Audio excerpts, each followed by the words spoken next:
After a hard-fought win up at the Brick Community Stadium against Wigan on Saturday, Reading were brought down to earth by Exeter. A drab 0-0 draw leaves us in a reasonable position, but as we've just said off air, possibly out of the playoffs after those 2 points dropped last night at the Stade DSCL.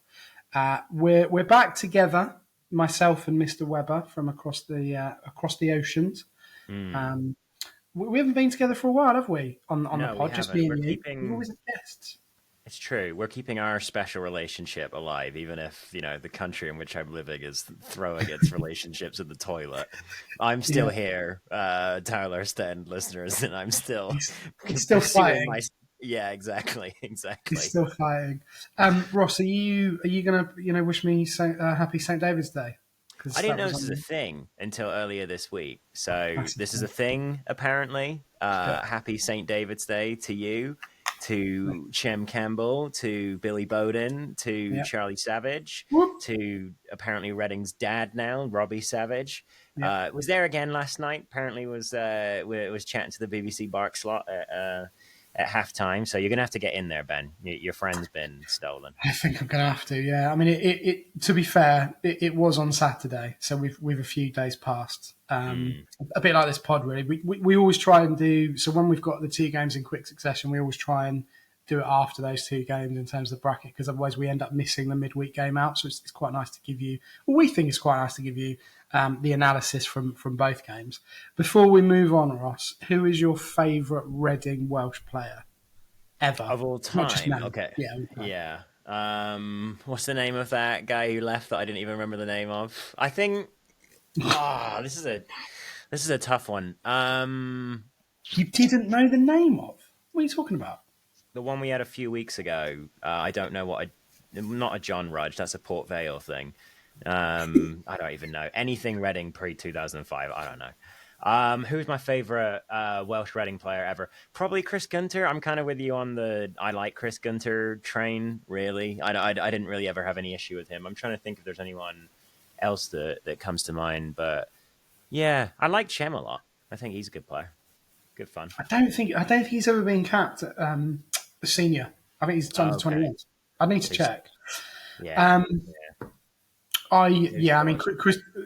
Look, I know I've lost listeners because of this, but Chris Gunter was a great player for us, and I know that there's another website that I don't want to mention or whatever they're called, fan site or X account or whatever, that are doing this chart of players that fit into brackets of how they're viewed. But I think Chris Gunter is really much maligned. I really do. Yeah, I've said I got before, no you problem don't with get over 100 caps for your country if you are rubbish. You just don't do it. And with Chris Gunter at Reading, he was picked consistently by 3 or 4 managers. Yeah, that is always a good point. Yeah, if you're picked consistently by managers with different ideas, it's a good. It would be nice to. It would have been nice to have a Chris Gunter type at left back of these last few years. Would have made a lot of difference, I think. Well, we'd have him at right back now, right? We're going to talk about that later on with Michael. Yeah, exactly. But of course, there's only one man really at the moment, and that is Charlie Savage, the maestro, the midfield hero. People are finally waking up to my propaganda train that has been rolling down the track, and now he literally it's like God. Right, basically, or whatever. Yeah, I was going to try and come up with some sort of weird analogy, but I won't. He's just great at the moment, absolutely great. Yeah. So, if you are of Welsh heritage, if you are a Reading Welsh fan, if you are a Welsh Reading fan, whatever, happy St. David's Day for Saturday. Hope you had a good day. We're going to say thank you as always to ZC Films, who's sponsoring this pod and every single pod, whether it's St. David's Day or not. They're always there for us through thick and thin and thin and thick or whatever. So thank you to them. Thank you to you guys for tuning in to episode 410. It's not finished yet. We're just getting started, so buckle up. We're going to talk about a great win, a delicious win up in Wigan on Saturday first.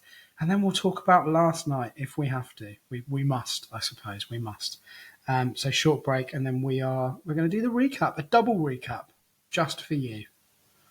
Recap squared.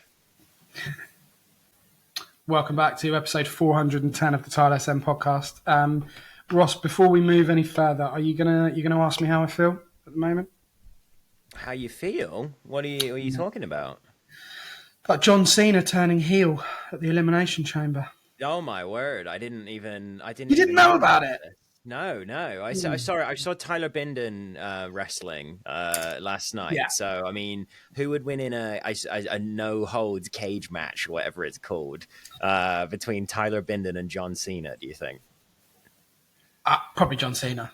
Yeah, I'd Just because say he's a so. professional wrestler, and even though he's pure evil now. Yeah. I think the better question is who would make the best professional wrestler who is currently on the Reading roster. See, Amadou and Benge. Do you reckon? Sorry, I don't even need you to finish the question. It's Amadou and Benge. It's all about showmanship and athleticism and acrobatic ability, isn't it? Like, it's about being able to be light on your feet, be able to take a hit, and then get up and milk the crowd. You know, like, I love wrestlers. They're incredible athletes. Part of me thinks Jaden Wareham would be quite good because he's quite strong, isn't he? He is a beefcake. Yeah, I've started calling him a beefcake in my head recently, and I haven't been able to get away from it. Which, yeah. Wait, real quick, John Cena. Sorry, he's evil now. My bad. But he's a New England resident, or at least he's from New England. Sorry, he's from Massachusetts. Newbury, Massachusetts. Yeah, exactly. It's about an hour south of me here. And he loves Hondas, so he's all over the Honda. Yeah, he loves them. So he drives a Honda Civic. He's all over the Honda. No, he does not. He does, yeah. It's like LeBron drives a Kia because he likes those for whatever reason. So yeah, this is a bit like Paul Scholes at United. I think it was Paul Scholes where he used to just turn up in like the most like boring car. If you don't want your car to get hit or like constantly have people, taking pictures of it, or throwing things at it, don't buy a Cybertruck. This is how it works. So. Good. So anyway, yeah, John Cena, he loves a Honda. He's all over the Honda commercials in America. I didn't know that. Yeah. It's fun. He's good. He's good celebrity in that pantheon. Yeah, I mean, yeah, but he's evil now, so I was a bit sad about that. Yeah. On Sunday morning, I was a bit sad. So is Tyler Binden. He's turned heel as well. So anyway. Well, listen, I mean, we can talk about the beefcake Jaden Wareham because he was on the score sheet on Saturday, wasn't he? Really positive result for us. And of course, Tyler Binden as well, 85th minute. So real turnaround for us in that game up at the Brick Community Stadium. I like that. I like that name for us. I think that's a great name for a football palace. I think that's great. It's all right. I just like that place is the JJB to me, or the DW. Yeah, Wigan. I always think Roberto Martinez or Paul Jewell, and the less said about Paul Jewell, the better. But always interesting. That's what I think it's quite cool. Like, what are you doing today, Pet? Because they all say that up north. Just going down the Brick to watch some soccer. Yeah, going down Brick. Yeah, that's fair. That's fair. But anyway, let's talk about what happened. Let's talk about the game. Yeah, so we went behind Jason Kerr, 59th minute, shall we say. I mean, all goals are avoidable, aren't they? But that one was, in my opinion, pretty avoidable. Wasn't great from a defensive point of view. And then, we're up against it, really. Jaden Wareham, really, really nice finish. Really, Good ball from Savage.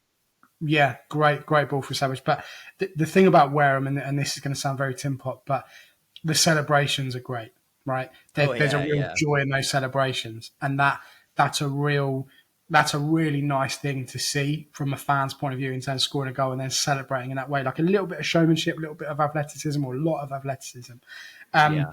And then, of course, you're thinking, right, do you know what? We'll take one on. Can I, while you're talking about that celebration real quick, can I just, my own tin pot or tinfoil hat theory thing, do you think Noel is starting Jaden so much because he's got the same celebration Noel used to have? Do you know what? I think there's a good connection between those two. I think Noel believes in him a lot, and I think Wareham's taken pelters this season. Like he's been absolutely rinsed by quarters of the fan base, and Noel ever since he's come in has really persisted with him. Obviously, he's got Well, it's wrong to say he hasn't got a choice. He has got a choice, but he's really putting all his eggs in one basket with him being, the man to lead this team in the final third for us. Mm. But I think there's something in that. I think there's something in that. I really do. So yeah, we go back to 1-1, and then you're thinking that's all right. That's an okay result. And then your man, our man, Our man, Forest's man, Forest man, turned heel man, turn evil, heel man. Yeah, exactly. Yeah, evil Tyler Pitman Tyler. turns heel. Yeah, Yeah, exactly. 85th minute, yep, brilliant stuff. yeah, good Absolutely stuff. brilliant. And that is the kind of result that potentially gets you in the playoffs. Coming from behind, away from home, against a team in Wigan who have not been great, who have subsequently sacked their manager Sean Maloney. The Reading effect. We're so back. We're so back. Getting managers sacked. Yeah, yeah, And giving Reading away wins, especially from a yeah, losing position, get out. which this is only our second of the year. Yeah, you're right. That's it. You're not. Yeah, Come on, off you these go. guys See can't you even later, mate. string three passes together in the attacking Yeah, third. yeah, exactly.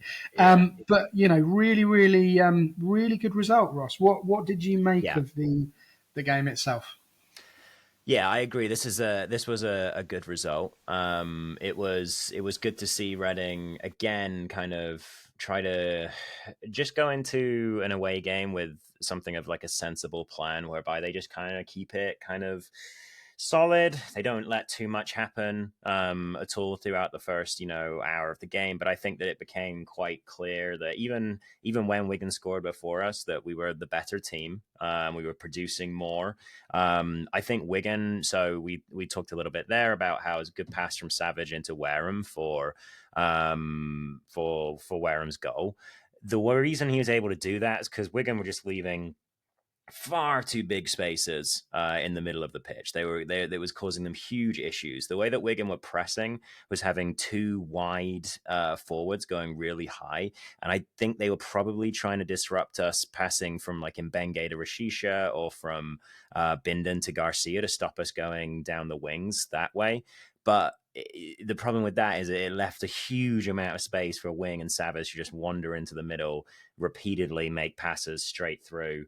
On top of that, Reading were able to recover the ball high. They got 7 high recoveries to Wigan's 2 in that game. They only allowed 11 passes before a defensive action versus Wigan's 15.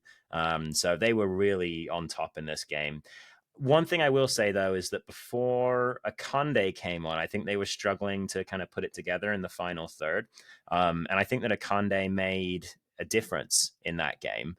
And we'll talk about Bowden a bit more in the summary of the Exeter game, but I think that performance from Akonde was really good for the team in that it kind of lit a fire under Bowden, and that all right, this kid's back now. He's already started games this season. My chance to start in the rest of these games could disappear quite quickly if this kid gets ahead of me in the lineup. So I think that was good, and that led to the performance that we saw from Bowden in the first half. So in general, yeah, good performance from Reading. I think that there were things that the opposition that Wigan were doing that, yeah, I'm not surprised Sean Maloney got sacked afterwards.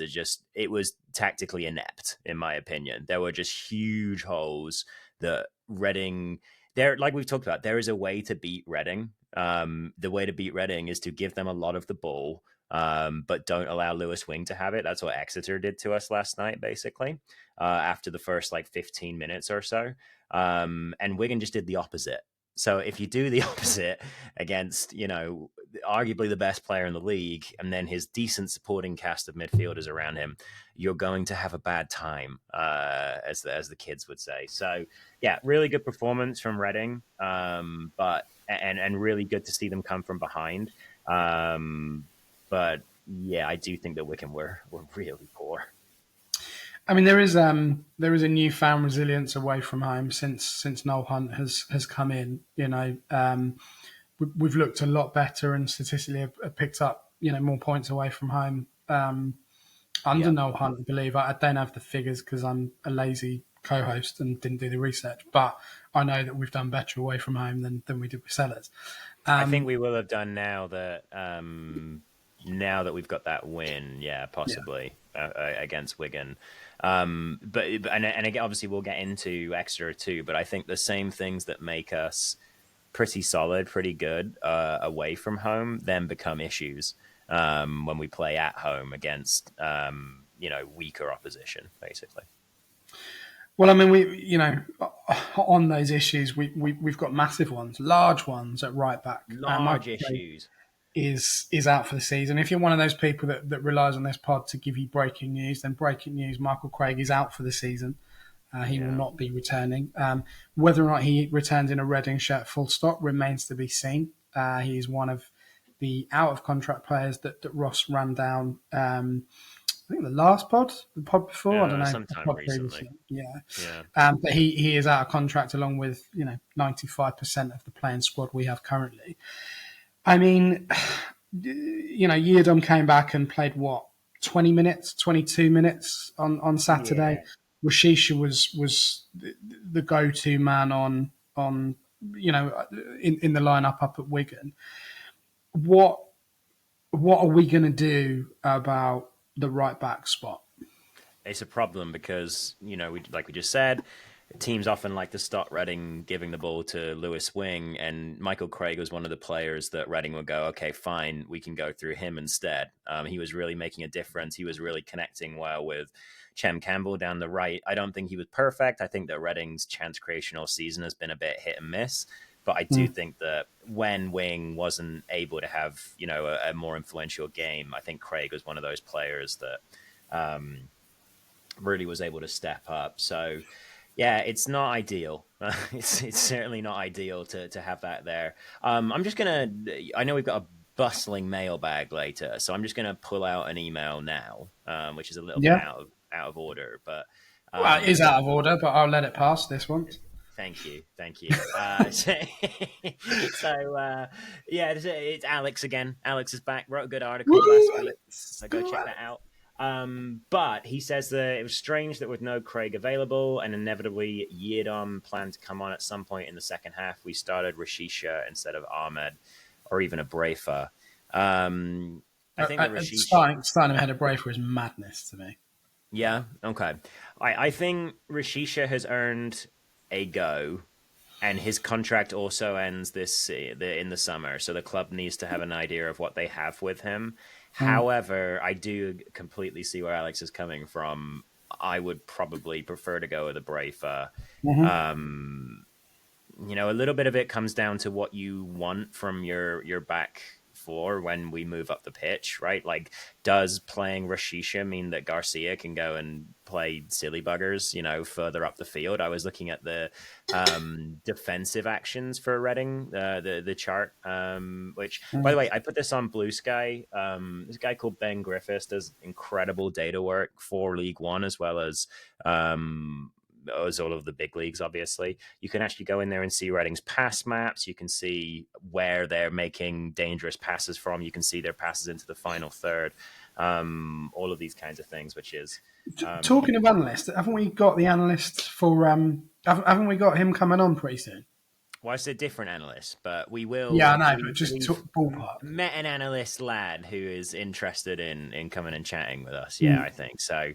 So that should be fun. He's not just an analyst, he's the analyst. The analyst, possibly. Well, yeah, we got to work that out. So let's not reveal too much just yet. But yes, there is potential for something pretty exciting. No, you're right. There is. I'm excited too. I just want to, you maybe send an email back before I do that. But if you've sent an email to us and I haven't responded to you yet, just know it's because I'm very late. But he does it to everybody. It's not just yeah. You're not the only one that's got an email waiting in the Tilehurst end email inbox from me. So don't even worry about it. Where was I? You've got me right off track. A Brafer. Yes. Look, you could see there was a big hole on the side with the defensive actions chart. There was a big hole on Garcia's side in the defense. I think some of that was because Garcia didn't have the best game last night, but I also think some of that was because he's being asked to go much further down the field and get a little bit more inverted than the right back is on the other side at the moment. I think that changes a bit when Yiadom comes on. But Garcia seems to be doing kind of interesting things. I really liked what he was doing with Kamara and Savage against Wigan. They were kind of moving just like they would move very freely once they got up into the final third together. So they would kind of alternate who was in the wide position, who's in the half space. it just worked out really nicely. They had like quite a lot of good little moves. Nowhere near as fluid, unfortunately, against Exeter. And so, look, maybe Rashisha, my point is, allows you to do what you want to do with Garcia, and that's what Hunt is looking for. But I can totally see that if you wanted to have, both fullbacks being able to attack forward with pace, you play a Brafer. You don't necessarily play Rashisha there, because I think Rashisha's good with his feet, but he does sometimes make decisions that mean that he has to use that decent ability with his feet to wipe up mistakes that he has made rather than to progress the ball positively immediately. So decent player, still got some learning to do. I think it comes down to what do we allow Garcia to do on the other side. I mean, I think we were pretty gobsmacked on this pod when Andy Yiadom came back, because I think we said probably the turn of the year we didn't think we'd see him in a red and shirt again, and he's literally clawed his way back. So nice moment, by the way, when it was quite a touching moment when Wing put the armband on him. I thought, again, good for you, right back seems to be one of those things that splits fans. We talked about Chris Gunter right at the start of the pod, Andy Yiadom as well. Like I've always thought that as a player, Yiadom is all right. I thought he's okay. I think there are lots of things you can say about his leadership style. I think there are, in the purest sense of the word, in terms of old school captains, does he fit that mould? Not sure, but then I don't know what a captain is these days in football, really. I grew up watching football in the early to mid '90s, and having players like Roy Keane and Patrick Vieira as the kind of the model for what a captain should be. And we had some great captains at the club at that time. Phil Parkinson, we talked about in the last pod. Graham Murty, outstanding. That people that were kind of really visible in the community, but also would, for want of a better word, bollock people on the pitch and really go for it and get stuck in. And that's not football anymore, really. You can't just rely on lumping people around a pitch and shouting in people's faces. So, especially with a very young team. Exactly, and I think he's been captain of the club at its lowest ebb. You think back to when there was the confrontation at Peterborough with the bus, and he was talking to fans, all this kind of stuff. Like he's had a really tough time of it at this football club. So from a personal point of view, seeing him back was great for him, because he's been out for so long, and he's a good guy. Andy Yiadom. Every time I've met him, he's always been incredibly friendly and just good, just a good egg, basically. So it leads us on to Exeter, same team. Interesting front three at the moment. We'll talk about that in a minute. But whichever way you spin it, that result last night was just absolute pigeon food. Honestly, it was really, really bad.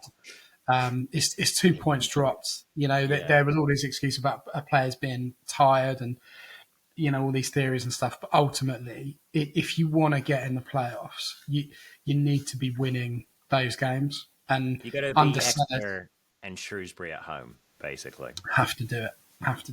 And we talked about this before we came on. We're kind of the opinion that is probably playoffs gone now. It's tough, probably. Right? Probably. I think that it's tough when I think about, like, not just the Exeter game. It's kind of the Shrewsbury and the Exeter game in totality. If we had those 4 points right now, we'd be sitting in we wouldn't be sitting in sixth place, but we'd be sitting on the same number of points as Huddersfield with a game in hand. So I think it's tough, because I think we are struggling on Tuesday nights. I think you can almost chart the tiredness of the team in Harvey Nibbs's tackle rate, basically, like the amount he gets around the pitch. He was just, and I don't blame him, I'm sure he's exhausted, but he was pretty anonymous last night. I wrote down in the ratings that he had a few good defensive moments, but he just looks tired. And when you're a player that relies on your energy to get around the pitch and make a difference, then it's he's not a Charlie Savage who's going to rake balls, or Lewis Wing, whereby he can stay relatively immobile and still make a big difference. Like, his difference maker is his legs and his engine. So, well, I mean, for me, Wing and Nibbs were very poor last night. Very, very quiet. We brought in Tom Carroll, before the game on a I was going to say Bosman. Share my age. Free transfer. Yeah, free yeah. transfer until or short term transfer until the end of the season, having been released by MK Dons previously. I mean, aside from his potential qualities or what he can bring to the team, holding midfielder having the number 11 shirt, Ross. I mean, we gave Billy Bowden the 10 right away too, isn't it? We're just giving them whatever we've already got I'm, printed. li- Just I'm, li- rip I'm off the itching old. now. Was that Femi's number? I can't Yeah. quite remember. I think it was. Yeah. So we're just giving out the numbers of the star What you got players that have free? left. Yeah. Yeah, whatever. It's It's a fine. bit of Bring in Tippett a over the shirt. goalkeeper. Give him Yeah. 10. Yeah, Don't even worry exactly. about it. Oh, dear. Why? Oh wait, Why did real we? quick. Why? I'm not. Oh, I don't know if Wing was super poor last night. I think again they went after him, so that was part of the issue. But if you watch back, by the way, Exeter's goalkeeper is really annoying. Like he's a short they're an arse. annoying team, though. They were Well, yeah, annoying. So they were McGuinness just is. whinging. Yeah, but Stephen McGuinness is Caldwell, onto mate, it. he's a classic whinger, you know. But that And it was really Colwell was funny so because bad you last text night. the That group, but you text the group and say, "Is he there?" And I was like, "Yeah, I'm pretty sure he is." And then he got booked. yeah, no, he lost his little mind last night. I Yeah, don't even know.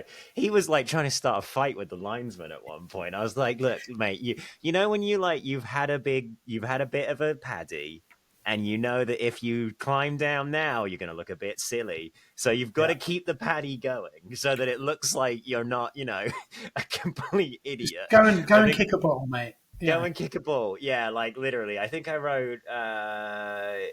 Yeah, hang on. I wrote for Charlie Savage yesterday. I wanted to pull this up. Got a crucial block in during a scramble in the Reading box. Shortly after, ran directly into Gary Colwell when he was being annoying. So that's good. So that yeah. was my top note for Charlie Savage last night. Not the nice raked balls across to Bowden or anything like that. The fact that he ran into Gary Colwell when he definitely didn't need to. Yeah. Yeah. And then McGuinness is just like a classic, prick of a striker that Yeah, I bet he'd be a lot of fun at the pub afterwards. I bet he's a lovely guy, but it's just yeah, when you get him on the probably. football pitch, he's an ass, But basically. they're all just like, they obviously had three at the back, didn't they? The three centre backs were just. I just thought they were all a bit petty, really. But anyway, why, apart from not scoring a goal, why did we not win? Why did we not win? We didn't get a goal when our momentum was really, was telling, right? So there's two reasons here. We'll talk a little bit about it. So the momentum is important in games, and we didn't pick up a goal, when we were actually playing well. I think it's difficult because I think they did good to get on this, but the most egregious one is probably when Savage managed to cross to the back post, and Bowden was on the back post there, and managed to get the volley on it. I thought it was a decent connection to get the volley, but you needed to get a bit more power on it to just smash it past that keeper. If we go up 1-0 at that point, then we might be looking at quite a different game. But we've seen Reading, like we against Wigan, keep chugging along in the game and continue to produce. So Reading really, they just weren't producing much, even when they had periods of dominance in the game. Again, the same shot deficit that I've been talking about, especially in the Knoll versus Sellers video showed up. So Exeter had more shots than us last night, despite us having 60% possession. They were able to go up the field faster. If you look at the sort of pass charts, you can see that they were consistently able to get to our box, whereas we were kind of consistently able to get to the edge of the third, and then it would kind of stop up there. We really just couldn't progress into the box. Let me ask you a question. Did it feel like to you last night there was the same number of crosses attempted by both teams? I mean, it's a bit of an abstract question. Yeah. Okay. I was going to say, to me, it felt like Exeter were, planning an aerial assault, whereas Reading were just sort of, frittering around the edges. It didn't feel like a game where both teams had the same number of crosses. The I only mean, really good one I remember is Wings across the front that, again, the stupid midget goalkeeper, managed to push away. I wasn't. Full disclosure, I wasn't in the stadium last night. I watched it at home, and the disinterest that I had in the game from about 5 minutes after it started was because normally I'm quite good at just like concentrating on one thing. So if I'm not one of those people that if I'm watching a film at home, I'll sit there on my phone, I'll just watch the film, or whatever. I don't tend to do that. But last night, honestly, I was actively trying to do things to not watch the game. I was that bored. I thought you'd be happy with the first 15 because Savage was running the show. Yeah, but like, I think the problem is that everything now is very very stale. So Mm. the players are trying really really hard. In my heart of hearts, I don't. When we've been in this position before, and it's been a long time since we've been in a playoff hunt, but every game has been like, come on, let's do it, let's go for it. But the as we said previously, and I know it's ironic because I was like the attendances are poor and I didn't go last night, and that's why I'm being completely honest. Yeah, Like, it is I just didn't, partially your fault. Yeah. yeah, exactly. But it's very very difficult to get excited about what is going on the pitch. And obviously off it It's completely. kind of Like similar it's to the Stam season, right? Like exactly right. when things were going well points wise, right? Like points were coming onto the board, but it wasn't going so well, in Yeah. terms of entertainment. Like football is entertainment; it's what you pay money to do instead of going to the cinema or whatever Yeah. on a Saturday. So you do And expect to have a good time.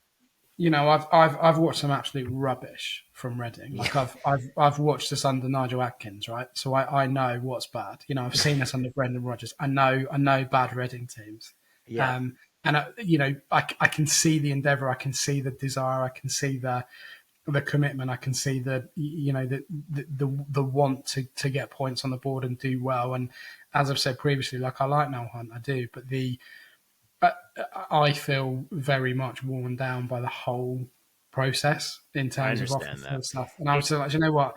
I just don't want to go. It's like I just got to the point where I was like, I got home and I was like, I don't want to go out again to sit on Yeah. my own in a block on my own in the freezing cold to watch this when I could just sit in my living room and watch it. And I know that's really awful, but I'm just being completely honest with everybody, and I promise I won't let you down again. But I just couldn't be bothered. I just couldn't Yeah. be bothered. It's tough. I think it is tough when your team isn't really producing much in terms of like Hunt has come in and as we've said many times made the team more solid, less spectacular. I just mean that in terms of like we're not attacking as much. We're Yeah. defending better, but we're not attacking as much. It makes for stodgy, boring games. Like It, I'll do while you're getting the mailbag ready, I'll go and look at how many 0-0s under Hunt versus it Sellers because I was have a it, feeling he might have yeah, go already on. surpassed It Sellers' was a numbers. great advert for League One football last night. It really was, and Yeah, right. of the two, Exeter will be happier with the point than we will. But I do think it's 2 points dropped given what good point you made about Shrewsbury. These One, games will cost us a playoff position, in my opinion, and that I I'm agree. fine with that. Overall, I'm fine with it. As I said, we finished top 10. It's a bloody great season. I think expectations were raised with Sellers in terms of where we are. You look at Walsall as well, league below, who before the start of the season weren't anywhere in anyone's discussion about going up. We're pretty much there with the automatics over Christmas and into the new year, and now are dropping and dropping and dropping, still in with a shout of a playoff. But their fans are now calling for his head as a manager, right? So where do you sit in football? You overachieve, you stitch yourself up.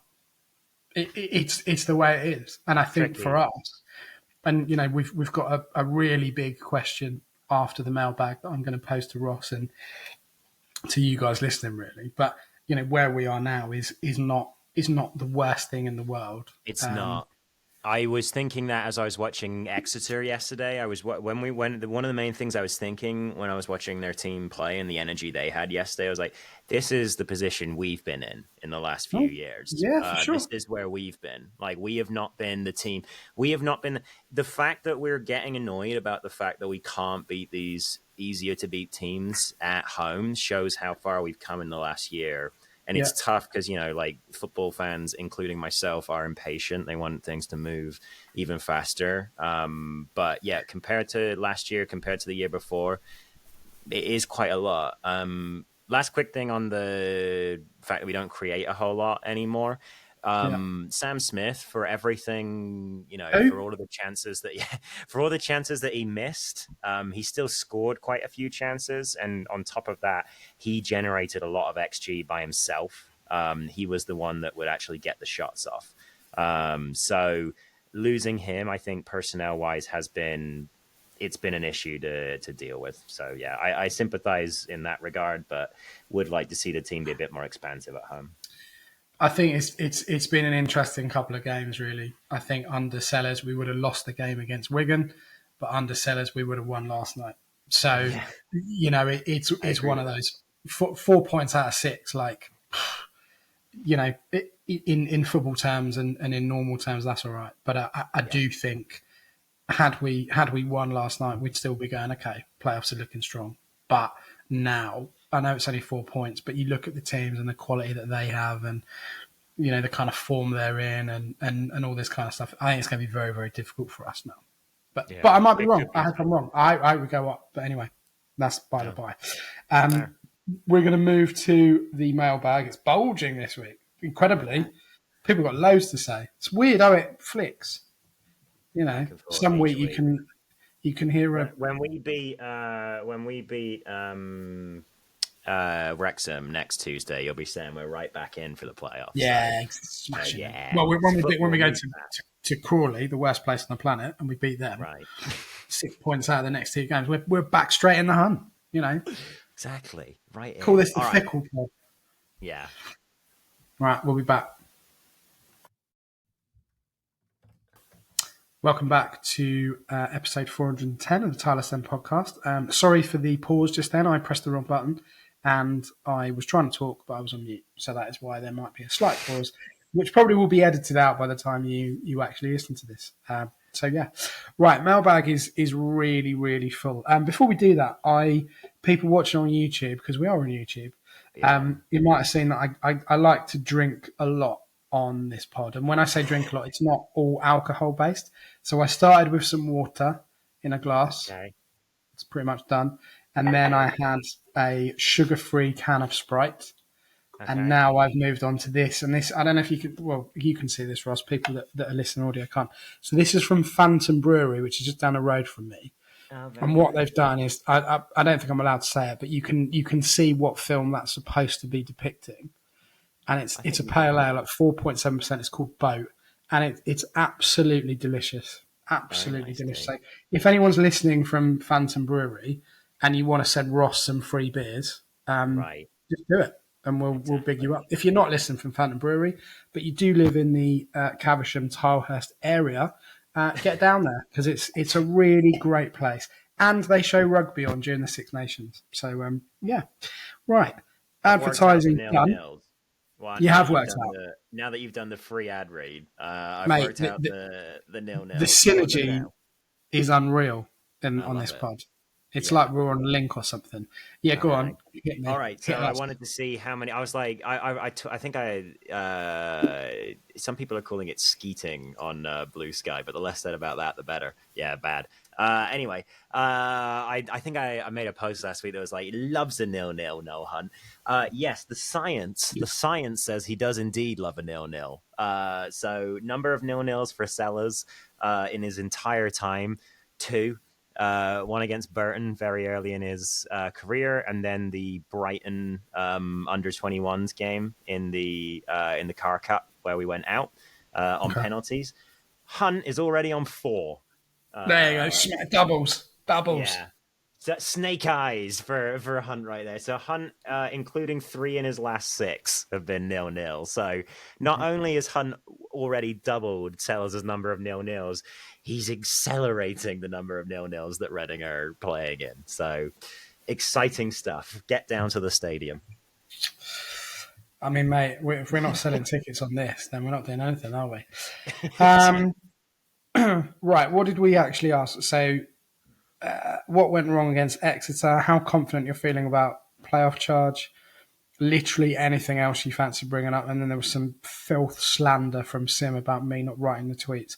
I don't have the login to RX or Blue Sky account. I don't even have the login to the email, so he can shut his mouth. Right. Chris Scott, C. Scott. Mm. I don't think it's the first time you've chipped in with a comment. Maybe you have before, but yeah, comment about last night. We were poor the entire game. Felt like many clutching at straws to say we were good first half, lethargic, uninventive, and seriously lacking in the final third. We're nowhere near a playoff team, league position or not. Yeah, I mean, I think that's a fair assessment of last night. I As I think we said are earlier, near a playoff team, but only because the league quality is not as good yeah, as we think. Like if you look now, like there's a top 10 that's kind of pulled away exactly from right. the rest of the league, and you're right. Reading are probably not a playoff team. Like I've been predicting them to make the playoffs all year, and I'm starting to think, yeah, it's starting to slip Mm. away just a little bit if they can't show that they can create more. But they are one of the best 10 teams in the division. Yeah, they're probably at the bottom rung of that. But Well, there's a there's good basis here. look. I mean, we're eighth currently on 54 points, and Mm. then Orient below us on 53 points. They've had a game, or they've got a game over us. So we got a game in hand on them. And then Barnsley are on 52 points and they're 10th. And there is a 5 point gap between them and Stevenage, who are in 11th. So Yeah. that's quite a nice buffer to be or to have, not to be. You can't be a buffer, can you? Yeah. Yeah, look, I mean, we're 4 points off it. We've got a game in hand. Bolton are just above us on 57 points. Realistically, I think it's going to be between those seven. Birmingham are already up. Yeah. They'll be Bolton first. are really starting to pull away as well. If anyone hadn't noticed, since they brought in their new manager, I think we're the only team that have beaten them. That's like their only loss in the entire run they've had. So Reading are unbeaten, maybe I think in six, Mm. but they're not Doesn't tell the necessarily true like picture, though, does it? it Not doesn't really. really. No, yeah. It's four draws and two wins, which again lines up with what we've been saying: less spectacular, more solid. But yeah, so I think it's an interesting point about clutch and straws. I think what I've noticed is there is a lot more positivity around the team than there has been in recent weeks. Maybe because of the news about off the pitch stuff in terms of that potentially moving yep, and we use the word definitely. potentially very very lightly. But I would agree with you, Chris. I thought we were pretty bad, and we should have won the game on paper and probably on the balance of the game itself. Had Oh, I think Exeter, Exeter should have won. I think we yeah, got incredibly lucky. Exeter generated almost two xG. yeah, but We think we got very lucky. If Exeter weren't, let me and any Exeter fans that they're I not wish I hadn't listening said to anything this. now because you're just Any going to throw no, loads of yeah stats yeah and yeah. Let me and go. look Yeah like yeah. an I'm gonna idiot. say. I told you I was gonna rant today. You Any couldn't Exeter jump in fans? quick enough, could you? When I said No, I that, couldn't. Any Exeter fans listening, and you're not listening, so it doesn't matter. Your team you look like is you're wearing an extra shirt. That's my comeback. I do. Yeah, yeah, yeah. It's a Paraguay shirt. It Anyway, is Exeter apparent. fans, let me address you. Your team was shite. If you were Yeah, any good whatsoever, you would have beaten us 3 or 4. There were multiple times where their midfielders or strikers had chances to shoot in the box from about 10 yards away, and they kicked it into Ben's empty seat in the Dolan instead, no matter which way they were facing. So Exeter, a good team would have won that match 3 or 4. I Anyway. feel like you've turned into a white-haired monster now, and I'm just like a small chap asking for an arms deal. That's what I feel Yeah, right now. yeah, It's getting told off. fair. Well, yeah, okay. Jack Jones, 1892. Is there an argument that he should have made changes last night? Given a huge performance on Saturday, play the likes of a Braithwaite, a Kande from the start to then bring on more experience at the end. Also, feel like it's worth saying Garcia and Wing have been way off it for weeks. Do you think he should have made changes from Saturday? I was I a mean, he little, could have, you know. yeah, oh yeah, I was a little surprised. I think that I I would have maybe like if we're playing FIFA and you can just switch in anyone, I might have maybe gone for a Kande, over Bowden for that particular game. But then Bowden was one of Reading's better performers in the first 20 minutes. Mm. He was one of the few getting into the box, so it's kind of tricky. I do think that we are running out a little bit of extra personnel who could help. I'd really like to see Ben Elliott back before the end of the season. I think that would make a big difference to the creativity. I'd like to see Tom Carroll play and to see what that does to Wing and Wing's positioning, because I think that we really need a plan B to get Wing into different positions, or we need to have an adjustment that we know how to do quickly, so that if a team starts to just lock onto Wing and stop him from being able to create, we have something Would else we you can go to. on the Tom Carroll thing? Obviously, he didn't get any minutes last night, which is probably understandable given the fact he's just walked through the door. And given what we just saw at Bowden, it might take him a few weeks. Yeah, Absolutely. But who would you drop for Tom Carroll? he's trying to get me to say Savage. I might give Nibs a rest on midweeks to let him be more effective for weekend games. If you play Nibs once a week rather than twice a week, I think you'll get a lot more out of him just because of the player that he is. It doesn't Would you surprise push Nibs me. up potentially? I think that's if Wareham really stops producing between now. I would give Nibs a rest. I think Nibs is tired. And again, I just think that his game is running after people, and if he can't run after people, then his skill set becomes quite limited quite quickly. Whereas Savage, I'll tell you who isn't tired. Tell you who's not tired. Charlie that? Flippin' Savage. Charlie Flippin' Savage. Well, yeah, he likes to run He's around. He's not tired. He's like the Duracell bunny. Yeah. But I'd like to see maybe it's like some way to get him the ball more when Wing's not getting it. And again, maybe we should have had a goal off of Bowden last night. But, the goal involvements in the midfield have dropped off massively. I think Wing's without one since the start of the year, isn't he? I think so. Assist or goal. If you can get the angle of the last shot that he had last night in injury time, he gets a horrible curl bounce. I don't even know how you want to call it with that, but the ball kind of whips up in the air and it starts going towards the far corner, like into the side netting, and then it sort of catches, either he's curled it wrong or it catches the wind or whatever, and it starts curling back in towards the goalkeeper. And I was like, if that starts curling the other way, that's a goal, and everyone's going, okay, cool, what a fun game, 3 more points. But this is football, isn't it? This is where we are at the moment. We are holding on to very, very small bits and scrapping. So, that's where we are. We win that game and there's no problem. There is no problem now, but the complexion just looks different, even though you will say we didn't deserve to win. So we definitely didn't deserve to win. We talked about right back already. It is tough on the squad, but that's what they've got to do at the moment. That's the job. That's what they're currently faced with, and they've got to find ways to be able to negate the issues that brings with it. Really, so I think we're doing all right, all things considered. Would you start Yedam as soon as he's match fit, or would you keep persisting? Yeah, okay, yeah, I probably would. It's just an out and out right, but do you know what I mean? Like, just go. You know the role. You've done it for years. Just go and play right back. Yeah, I have a feeling him and Chem will be able to have some pretty nice link-ups too. They seem like players that would be able to move together pretty nicely. So, yeah. Anthony Kendrick just looked leggy with their legs, Ross. Yeah, lots of legs. Lots of legs. Leggy. For me, it's when, not if, the group hits a wall, which is why I've struggled to get excited about the thought of playoffs. League One schedule is taxing for the best teams, let alone a threadbare bunch made up of far too many young players. It's a good point.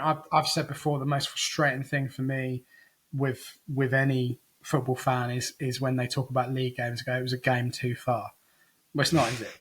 Because it's not, if you're talking about tournament football, okay, yeah, there is an argument to suggest that, but we know that we're playing X amount of games, so it's not a game too far, is it? Yeah, I know what you mean. Do you know? It's really grates on me when I see that written or hear people say that, because it's not like, oh, we've got to play suddenly on Tuesday. Not like a Sunday league team trying to cram in games at the end of the season because you've had waterlogged pitches. Right? Yeah. I never played at any good level, right? But I once played 490 minutes in 1 week. Well, there you go. You should be playing in midfield. I should be playing, mate. I tell you, yeah. But that's a game too far, right? For someone who is not cut out for that. So, we do look tired. I think we definitely look tired. I'm Move the on. one thing I'm keeping my eyes on in terms of tiredness is the amount of strapping on Mbenge's leg. Mbenge's right leg is very strapped up right now. And so you'll be really happy to hear that in the first minute of the game against Exeter, he went up for a header and came down on it in a very uncomfortable manner and was, sort Have of you got a looking. notepad? I don't Like, have a just note. write it Well, no, down. that's what I'm doing when I'm doing ratings, isn't it? I'm scribbling down How many pieces of strapping on Mbengo? how many Oh, yeah. pieces of strapping? It goes right next to my worst places in the UK according to Ben list. You'll be counting glucose gels next. You know those little things that they. Oh, Exactly, really again. exactly. That's But I fatigue. That's think that fatigue time. Mbenge, is an interesting one. He's on the list of people whose contracts are expiring in the summer. I think that if he gets injured and can't play, in the back 10 games of the season or whatever, yes, that will have an effect on Reading in terms of their results.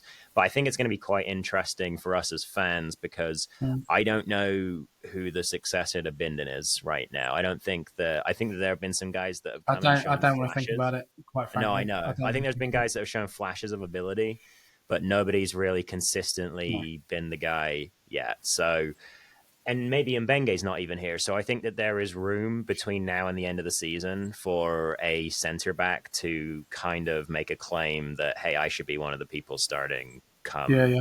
August. Yeah. Loyal Royal, Royals till I die. Taken together, these are two good results. See how different it is in the mailbag. Like that's just a cross section of It's this is good, eight right? But people. again, Well, this is what mid to top 10 looks like. It's yeah, it's exactly. it's debate and disagreement. It's not everything's terrible and I want to, yeah, anyway. Two points a game takes you up. True. Amazing at Wigan. We're still finding our feet. Team can only grow each game. If that, you know what happens, it will benefit from one or two key signings. I mean, I'd I go agree 12 with that. signings. You know, Well, yeah, but I see where this is coming from. I was kind of thinking this as well the other day. If there was, let's say, Reading are able to bring in three players between the ages of 23 and 28 who are able to create some threat, like in forward play, just able to cut out threat or whatever. I think that this team is not that far away from being a proper promotion contender in this league because, again, I just don't think the league is that good. Like, I think that we are one of the best 10 teams in the league right now. I think that the record and I think the underlying numbers are a little bit worse than the record. Don't get me wrong, but I do think that we are a top 10 team. And so if you go and you put in extra players to help them out, it could get very good very quickly.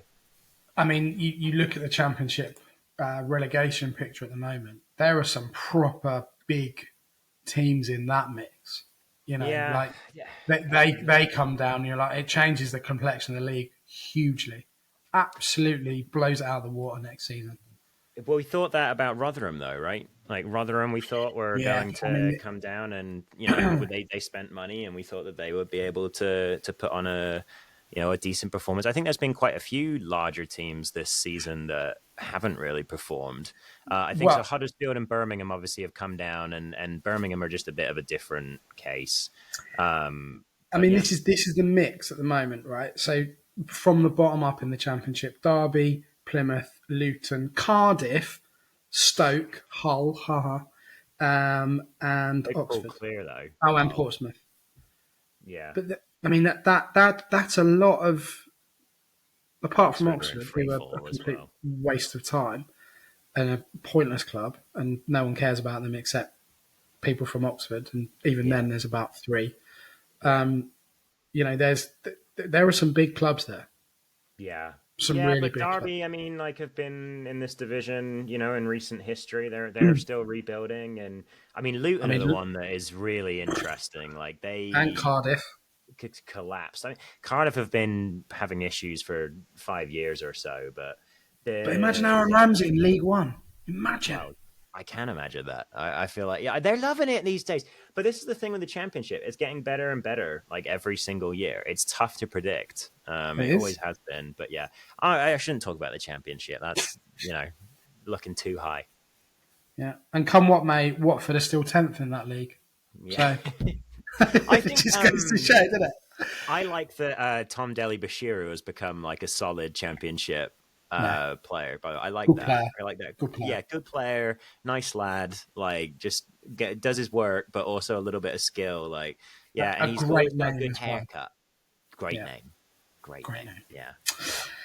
Yeah. John House, a Braithwaite at right back, please. Don't get the logic there at the moment. Yeah, you and me both, John, agree. A beefy braver. That's what I want. Yeah, he has to start on Saturday. I don't think he can persist with Rushisha. Oh Playoffs may be wait, too but much.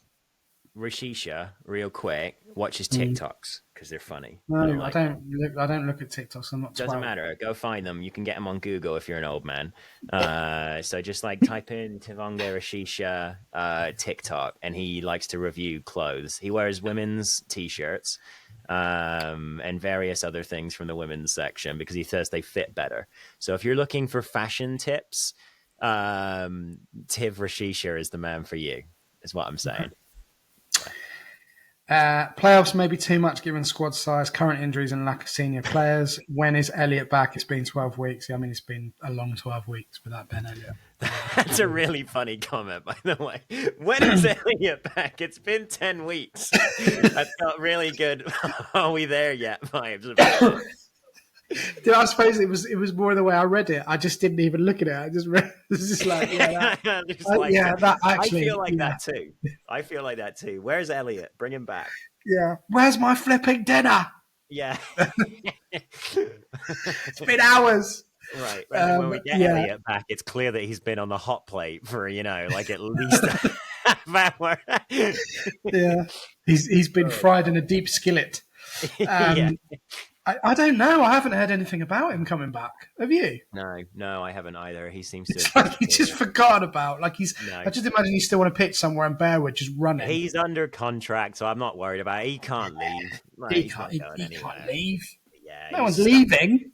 Right, Bearwood, like you say, he's stuck in Bearwood somewhere. Yeah, Andy May. We were good in Wigan, but we're playing almost the same team 3 days later. A bit of fatigue kicked in. Maybe now we've reached 50 points and safe from relegation. Some of the regulars could be rested now and again. Playoffs are near, but we haven't got the squad to get there, I fear. I mean, these are all valid points, right? These are all valid points. From a mental point of view, what did both managers say when we had them on the pod? Sellers, get to 50 points. Noel Hunt, get to 50 points. We're at that. We've surpassed that. So there will be a kind of I'm not saying people are on a beach because that's not the case at all. But there is that mental thing of we're not going to get relegated now. And that was the goal, to stay in the league and to compete. And we have competed. So, from everyone's point of view, that 50 points clicks and it's like, deep breath, we're all good sort of thing. So there could be something in that. I don't know. We hit 53 points last season and we're at 54 now. Maybe. And we have 12 more games to go. We've still got 12 left, have we? We've got 12 blinking games left. I know. and we're already 4 points clear of where we were. So progress at the end of the day. Huge progress.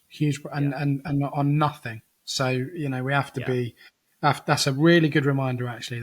That's probably the headline of the pod in terms of that comparison you just made. Spot on. Jamie Wykes, are we going to learn to play against 5-3-2? Stockport, Blackpool, Shrewsbury and Exeter have all made us look blunt and we have no answers. Again, another good point. It's another good point. And just to kind of back up what he's saying, Reading do have a lot of issues against back threes, back fives, whatever you want to call them. I've always called it a back three, and I'm suddenly hearing people calling it a back five, but whatever. I guess what the expectation of the wing backs is. Yeah, exactly. I'm just moaning for no reason. Yeah, we have issues with it. Did Blackpool play 5-3-2? Did they? I thought they played a pretty standard 4-4-2 out of possession that day, Blackpool, and we got caught by them winning the ball back high a couple of times. But anyway, I digress. Steve Bruce Ball, mate. He's a god. It's Steve Bruce Ball. Yeah, exactly. To be fair to Steve Bruce, 4-4-2 these days out of possession is quite trendy. Yeah, I love Steve Bruce. Oh, you do? Okay, nice. Yeah. Yeah. We're not good against back threes. That's correct. There are too many players in wide spaces where we often like to progress the ball. We don't have the players to consistently beat a man, which means that we really struggle with it. So, yeah, true. Steve Rex, great name. I think we said this last Steve time. Rex is back. Rexter. Nice. Yes. Surprised Noel didn't give Carroll 10 minutes at the end. Me too. Yeah. I mean, maybe he's not got any gas in the tank, but then why did you bring him in? Yeah, exactly. I'm a little bit surprised that he didn't get any time either. But hey, we saw that Bowden needed a little bit of time before he was, able to give a good half-hour account of himself. So, yeah, I think without going overboard on Bowden, he was the best he's been in a Reading shirt against Exeter for half an hour, and then he calmed down massively. And his big issue is that he just can't get down the field quick enough. He simmered down. So, yeah. Okay. Well, look, I mean, if you needed a kind of an overview of where the fans are, that mailbag was a delicious example of that. Yeah, Lots of really good points, lots of differing views, respectfully written, I have to say. So thanks for that. Apart from the one about Elliott, where is he? But it's good. It's good to miss players sometimes. It's quite nice to. And then when they play, they have a bad game. Everyone's like, get him out. Yeah, it's always the case though that the best player on your team is the player who's not playing. Always the case. Yeah. Yeah. Anyway, good mailbag. That one. Yeah, really good mailbag. Final question for you, Ross. Do you want us to go up? Yes or no? Yes. And I think my answer to this is always yes. And I understand. So the debate here is, are we ready? Are we playing well enough that if we went up to the championship, would we be able to regularly put in performances? I can understand why at this stage of the season, 2/3 of the season done, it may seem that, no, we're not ready. However, I think that teams go up and then they kind of work it out every year. So I don't know if anybody would have expected Oxford to go bursting up the league in the first half of the season and just completely outstrip Portsmouth. I think most people would have said Portsmouth would have been the team that are more ready for the championship last summer. And then Oxford went in and just completely blew that idea out of the water. So I think that teams can react to the situation. I think that a summer off is a huge thing for a lot of these guys. And remember what we were doing last summer is we were beating teams in the championship in preseason. So these players can beat championship players. Lewis Wing is a championship player to all intents and purposes. Yes, we would need players, but if we go up and a takeover is done, then I think that puts us in a very good position to build the squad for 5 years. Even if we go down that season, we will be able to put together a decent team of players that we can say, look, we are a yo-yo club between these two divisions at the moment. So yeah, I always think that it's best to go up. You take the money and you run, basically. Yeah. I think, I do. I think you've got to take these opportunities when they come around. There's nothing to say that, look, it is dependent on the takeover. That there will be money coming in if that does happen, and then we'll get players in. But there's no guarantee those players will gel, and we will be in this position again. We could end up being in League One for the next 4 or 5 seasons. It doesn't always work like that. I think, given the season that we've had, I think it would be nice to be in the playoffs for sure. I just don't think we're capable of it. Being able to stabilise here isn't bad either. Yeah, exactly. Bolton went all the way down to League Two before they managed to start their march back up. So, but yeah, I mean, I think taking the chances is the key to all this, because, as I said, you never know when you're going to be back there. And who doesn't love a promotion? I mean, I hear a lot of people going, "Oh, it'd be disastrous." Well, I don't think it is. Nah. I don't think it's disastrous. Could be less fun, but realistically, I would just, if we got promoted, or we got into the playoff final or whatever, and then we has a pitch invasion because we got into the playoff final, and then we get deductive points. Yeah, because we're not allowed to go on the pitch. You can no longer go to Wembley. Do not pass go. Right. We've given your opposition a 3-goal lead for that. I just, at some point, we will go up through the playoffs. That's, statistically speaking, that will be the case. Big if true. But we will, though. It's the reality of the situation, and I would love to have a season where we just focus on football, even if that means that we're in the relegation zone for the whole season in the Championship. I would I would love that in a lot of ways, because you just focus on the football, you whinge about the football and all the rest of it. So, Yeah. given where we've been off the pitch, 100%. I'd love us to go up. Love us to go up. Love it. We talking of teams stagnating. I was doing some reading on Crawley. They spent 9 seasons in League Two before they came up this season. Can you imagine that? Well, 9 seasons in League Two, just like great. they were on their way up in the middle of the 2000s, though, as I remember, right? They had Yeah, Steve Evans and his blinking dog managing them for quite a while they were on their way up, and they had that original like FA Cup game against Man U when they were on their way up, as I correct. remember.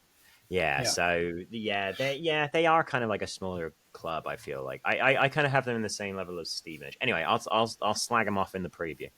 Yeah. All right. Well, we're gonna do that now. Crawley Town, 12:30 kickoff on Saturday. See you in a bit. All right. Welcome back to the final part of episode 410 of the Tilehurst End podcast, proudly sponsored by ZC Said Films. Here with Mr. Ross Webber, as always. We're chatting Crawley, one of the worst places I've ever been. Yeah. Absolutely flipping dreadful place to get to, but also just to be with. Like, I last went there, I'm trying to think, we had an FA Cup game, and not ironically, but Hope Akpan scored really early on with an absolute screamer. Oh yeah. And then 3 days later, we signed him. Dreadful. I mean, we won the game, I believe. But it was just a classic old school football transfer. Like, the only one that's better is signing a man from the World Cup who managed to play 4 good games in his career and then wasting 6 million. Didn't we do it with Nick Blackman as well? Yeah, but he came good. We played Derby and then we signed him as well. Like, we went through a spell of like Shani Aluko as well. Yeah, yep, played him. And but Hope Akpan, he scored a belter and then we signed him. Well, there you go. I'm sure he scored. He played in the game anyway, but he was on the pitch. But someone scored a belter. I'm sure it was Hope. I'm sure I could Google it, but I can't be bothered. I'm willing to go along with your story. In fact, I want to Google it. I'm going to do that. All right. Well, I don't even know when it was. Crawley, then, listeners. Ben gets to Google it. And so, yeah, Ben's right. They are not doing so hot at all. They are sitting down in the relegation zone, 7 points adrift from safety, and they haven't won in at least 5. They've lost their last 3 on the bounce. So, really not going so well for Crawley. But again, Shrewsbury, who are now bottom of the league, by the way, and have only not lost in 1 game since they played us. They were down in the relegation zone, and we've seen that Reading have had some issues against them. So I think that we'll be hoping this is a game more like the Cambridge away game, where we are able to create for periods of the game. And I think the key is going to be capitalizing on that momentum. I do think that we'll be better. I think that this will be more similar to Wigan than it will be to the Exeter game, just because Crawley need to come out and do something, or they are going down. They have to come out and attack, or they are going down. So I would expect that to play into Reading's hands a little bit. But yeah, it'll be very interesting to see. But yeah, they are going nowhere fast right now, Crawley. It wasn't Hope Akpan. It was Nicky Adams. I mean, I never would have got that. It was 1. He scored in 1 minute. Very nice. There you go. So, but we won that game, right? Yeah, 3-1. No Hunt scored. Oh, very nice too. Playing up front with Alf. Alf got 2 goals that day. So we had a good team that day, actually. We had a really good team. Anyway, dreadful place. Not great at all. Dreadful place, dreadful team, F off. Yeah, exactly. Let's have it, Crawley. Back 3, by the way. I know we've just talked about that. Or is it a back 5? Yeah. Well, or is it a back 5? Exactly. Yeah. But it's been working for them recently. But yeah, it is a back 5. You would expect us to get something out of the game, wouldn't you? I'd hope so. I mean, like, this, we need some momentum before we play Wrexham. I'm sure that the players are going to, be able to get themselves up for that game, despite it being a midweek thing. And we've said that, teams have been having, we've been having trouble with the midweek games just because of the recovery time. Yeah. But I think that people are going to be fired up for that. Nibs will really want to win that game to shove it in Smith's face. And, I'm sure Smith will come and pick up some bits and bobs from his house as well when he's back here. So, we'll be looking you're for hoping that momentum. those plastic fans that didn't attend last night's game will turn up to the Wrexham game. You would think they would. Yeah. You'd think that you would, wouldn't you? You would imagine that they would. Speaking of Wrexham, this particular fixture, by the way, this is the one that got moved. Because do you remember earlier in the season we had an email from a nice guy who foolishly put his travel plans in our hands and asked, when I he should laughed, come didn't I? to, I laughed. yeah.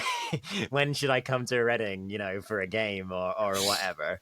And we went through the whole pod, told him, come for the Wrexham home game or whatever. Get that out, get the pod out, send the email back, and then Sim goes, "What, the game that's probably going to be postponed because of the FA Cup game?" So It's like, if you were that man, I mean, if that person is still listening, fair play. I mean, I'm really sorry. they're still in Reading. They've been waiting for this game for 3 months. I don't know. I just got the giggles, and I don't know what happened. And then obviously we told you to book a game that didn't actually go ahead in the first place. Exist. So let us know if you got to see us lose to Burnley, though. Let us know. Let us know what you ended up doing. Real quick, I know I said a million things about Exeter. There's a lad who travelled all the way from New Zealand for that game. I did see that. That's awesome. Yeah, well, so it is good. awesome, and then he gets a 0-0. Yeah, but that's football, isn't it? That is football. Yeah, that is football. I'm just laughing about this guy, and I don't know why, and I'm really ashamed of myself. It just made me laugh, and then we told him the wrong game, anyway. Trip. And you did, enjoy the game, the FA Cup game, that you got to go to that game, let us know. Cause I'm also leave us a review on the pod platform do you listen to us on. Yeah, terrible for directions. Oh, God. Anyway, the games are coming thick and fast. We are where we are. We're in an all right position given everything. But, we are hoping that we can somehow sneak into the playoffs. I think it's going to be very difficult, but we are still fighting. Crawley 12:30 kickoff. Reminder that is on the telly box, and also the Wrexham game is on the telly box as well. So that's 3 games consecutively. I'm going to the pub for that one. I'm excited. What, the Wrexham game? Yeah, because they. What was that, like 8 o'clock in the morning for you or something? No, it's 4 o'clock in the afternoon because it's Tuesday game, and I don't know. The clocks change in the next few days or whatever over here. Do you reckon it'll be on that thing in America? America, what are we talking about? Like, the thing I'm talking about, the immersive experience thing. Is it in LA? Oh yeah. Do I think it'll be on the big immersive sports bar in Do LA? Do you think it will be on in America? And you've just gone, I'm going to the pub to watch it. Yeah, right. Like, yes, it will be on. No, yeah. But do you reckon they'll put it on that games there, right? You mentioned a few weeks ago is Wrexham v Birmingham. So yeah. Yeah. Well, I saw an advert. They're doing the EFL in America. They did Derby and Middlesbrough. Yeah. It's weird. Good. It's good that they're getting it out there.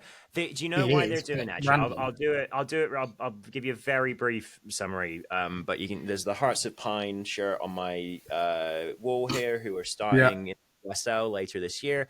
The USL is a 3-tiered system. The team that I coach for are actually in the 3rd tier of that system. So basically there are 3 tiers, but they don't have promotion and relegation right now. They are getting very interested in potentially bringing that in. So a lot of fans in America who are into football, soccer, have been kind of watching lower league stuff to see what that promotion relegation stuff is about. So it is quite interesting. There is a bigger understanding for sure about the lower leagues being exciting because promotion is there as an incentive, basically. Yeah. So yeah. Well, that draws to a close episode 410. If you're going to Crawley, very best wishes for that. Try and enjoy it. I will not be going to Crawley, so enjoy it. I think it's sold out really quickly as well, actually. Okay. Which I mean, again, the away sport's been phenomenal. In this period, it's been absolutely phenomenal. It really has. 100%. Just incredible. So, fair play to all of you for doing that and carrying on doing it. Have a good rest of your week. We'll be back realistically, probably next Wednesday after the Wrexham game, because again Probably we've a got week another from game today. too. Yeah. Yeah, probably a week from today. So we'll be back next week. It, enjoy yourselves, but enjoy it by being disciplined. And we will see you next time on the pod. Ross, enjoy the rest of your afternoon. Thank you. Happy St. David's Day again. For Saturday, but thanks. Yeah, always the 1st of March. Same every year. Same Okay. every year. Didn't even know it existed. Harsh. But yeah, read it up on it. It's a great story. It's a really great story. All right. So yeah, have a good week, everybody. Let's hope for 6 points the next time we speak. And come on, you R's.